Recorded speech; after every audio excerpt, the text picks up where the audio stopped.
ကိုရိုင်းက selfie ကင်မရာကိုရိုက်ရတာကြိုက်တဲ့သူလားဒါမှမဟုတ်ဘယ်ဆယ်လဲကျင်းရမယ်ပြီးတော့ screen ကျဲကျဲနဲ့ဖုန်းတစ်လုံးကိုဂိမ်းဆော့ရတာမျိုးရုပ်ရှင်ကြည့်ရတာမျိုးကြိုက်တဲ့သူလားဒီနေ့မှာတော့ဖက်ရှိုကင်မရာနဲ့ Ana display ကင်မရာဘယ်ဟာပိုကောင်းလဲဘာပို့ပြီးတော့အသုံးဝင်လဲဆိုတာကိုရိုက်လို့ဆွေးနွေးကြည့်ရအရင်ဆုံးပြောရမှာကဖက်ရှိုကင်မရာသူကအားလုံးဒီမှာသုံးတဲ့ကင်မရာဆိုရင်လည်းမမအောင်သူ့မှာကြတော့ display မှာ selfie ကင်မရာတော့ကိုအပေါက်တစ်ခုနေရာပေးထားရတာဆိုတော့ကင်မရာတွေပါရိုက်တဲ့အချိန်ဆိုလို့ရှိရင်တို့ဒီကင်မရာဆင်ဆာစီမှာအလေးနေရာဓာတ်ရိုက်ရောက်နိုင်တယ်အဲ့တော့ image quality ဘိုင်းကလည်းဒီလေးပိုကြမယ်ဗီဒီယိုရရင်လည်း smooth ဖြည်းဖြည်းနဲ့ရိုက်လို့ရမယ်အဲ့ဒါပြင် auto focus ဘာညာလည်းကောင်းမယ် low light တွေပါရိုက်မယ်ဆိုရင်လည်းရှင်းရှင်းလင်းလင်းနဲ့မြင်ရတယ်ပြောရရင်အားလုံးဒီပါတော့ပုံမှန်ကင်မရာလိုမျိုးပဲ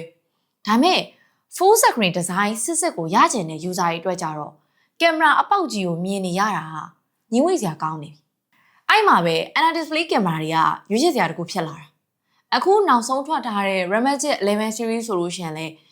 အားလုံးကြိုက်ကြတဲ့ Ana display ကင်မရာဖုန်းတစ်လုံးပဲအဲ့ကောင်ကကြတော့ display အောက်မှာထားတာဆိုတော့ sensor စီကိုအလင်းရောက်ဖို့အတွက်ဆိုရင် display မှာပါတဲ့ OLED pixel တွေ transparent wiring တွေပြီးရင် polarizer layer တွေအဲ့လိုမျိုးအလွှာတွေအများကြီးကိုဖြတ်ကျော်ရတာအဲ့တော့ပြောရမယ်ဆိုရင်ဖက်ရှိုကင်မရာလိုမျိုးတော့အပြင်ကအလင်းတွေ 100% ရနေရမျိုးမဟုတ်ဘဲနဲ့ Ana display ကင်မရာတွေကကြတော့ sensor စီကိုအလင်းရောက်ဖို့အတွက် 70% လောက်ပဲကျန်တော့တာအဲ့တော့ဘာဖြစ်လာလဲဆိုတော့ pixel တွေကြားရနေပြီးတော့မှအလင်းတွေပြန့်ပြီးတော့ပုံတွေကဝါးမယ်ကင်မရာမှာလည်း series ပိန်နေလိုမျိုး hash တွေ fog တွေပါလာမယ်ပြီးတော့ကြံသေးရဲ့ပုံတွေကကြည့်လိုက်လို့ရှိရင် sharp မဖြစ်ဘဲနဲ့တခုလုံနေလိုမျိုးခံစားရတဲ့ပြင်ထွက်လာတဲ့ color တွေကလည်းမွဲချောက်ချောက်ကြီးဖြစ်နေမှာလိုလာရိုက်လို့ရှိရင်ပိုတော်မှတိုင်ပန်အောင်ပါနော် noise တွေ grain တွေပါထလာမှာပြောချင်တာကဒီလိုမျိုးပြဿနာတွေဖြစ်တယ်ဆိုတာမျိုးပြောချင်တာအဲ့တော့ brand တွေဘက်ကလည်းဒီလိုမျိုးပြဿနာတွေမဖြစ်အောင်လို့ AI deblur တွေ aggressive sharpening လိုမျိုး software တွေထည့်သုံးပေးထားရဆိုပေမဲ့ဒါကအရင်ကြီးတော့အလုံးမဖြစ်ဘူးဒါဆို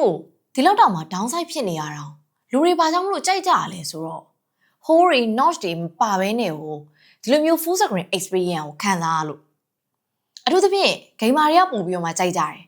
အားကြောင့်မလို့လေဒီ Ana display ကင်မရာကို Redmi 11လိုမျိုး gaming phone တွေမှာအများဆုံးသုံးကြတာကိုက Ana display ကင်မရာဖုန်းတစ်လုံးဝယ်ဖို့စဉ်းစားထားရဆိုရင်တော့ကိုရိုင်းက selfie ကင်မရာကိုရိုက်ရတာကြိုက်တဲ့သူလားဒါမှမဟုတ်ဘယ်ဆယ်လဲကျင်းရမယ်ပြီးတော့ screen ကျဲကျဲနဲ့ဖုန်းတစ်လုံးကိုဂိမ်းဆော့ရတာမျိုးရုပ်ရှင်ကြည့်ရတာမျိုးကြိုက်တဲ့သူလားဆိုတော့အားနဲ့ပတ်သက်ပြီးတော့မှကိုရိုင်းစဉ်းစားပြီးတော့မှဝယ်ဖို့အကြံပေးခြင်းတယ်ဘာလို့လဲဆိုတော့သူတို့နှစ်ခုကြားမှာရှိရဲ့ကွာခြားချက်ကအရင်ကွာဟနေလို့ကိုရိုင်းက selfie ကင်မရာရိုက်ရတာကိုကြိုက်တဲ့သူအနေနဲ့ Ana display ကင်မရာဖုန်းတစ်လုံးဝယ်မိလိုက်တယ်ဆိုရင်တော့စိတ်တိုင်းမကြရတော့ဖြစ်လာနိုင်တယ်ကဲဒီလောက်ဆိုရင်တော့ဖက်ရှိုကင်မရာနဲ့ Ana display ကင်မရာမှာဘာတွေကွာခြားသွားလဲဆိုတာကိုတော့သိတာလောက်ပဲလို့ထင်တယ်ဆိုတော့အခုကြည့်နေတဲ့သူတွေထဲမှာရောဘယ်ဟာကိုရွေးချယ်ကြမလဲရွေးချယ်ဖြစ်တယ်ဆိုရင်ရောဘာလို့ရွေးချယ်ရလဲဆိုတဲ့အကြောင်းရင်းကိုပါခေါင်းမှာပြောသားပေးပါရိုက်ပါနောက်တက်စိတ်ဝင်စားအောင်တဲ့ view နဲ့တူပြန်လာခဲ့ပါမယ်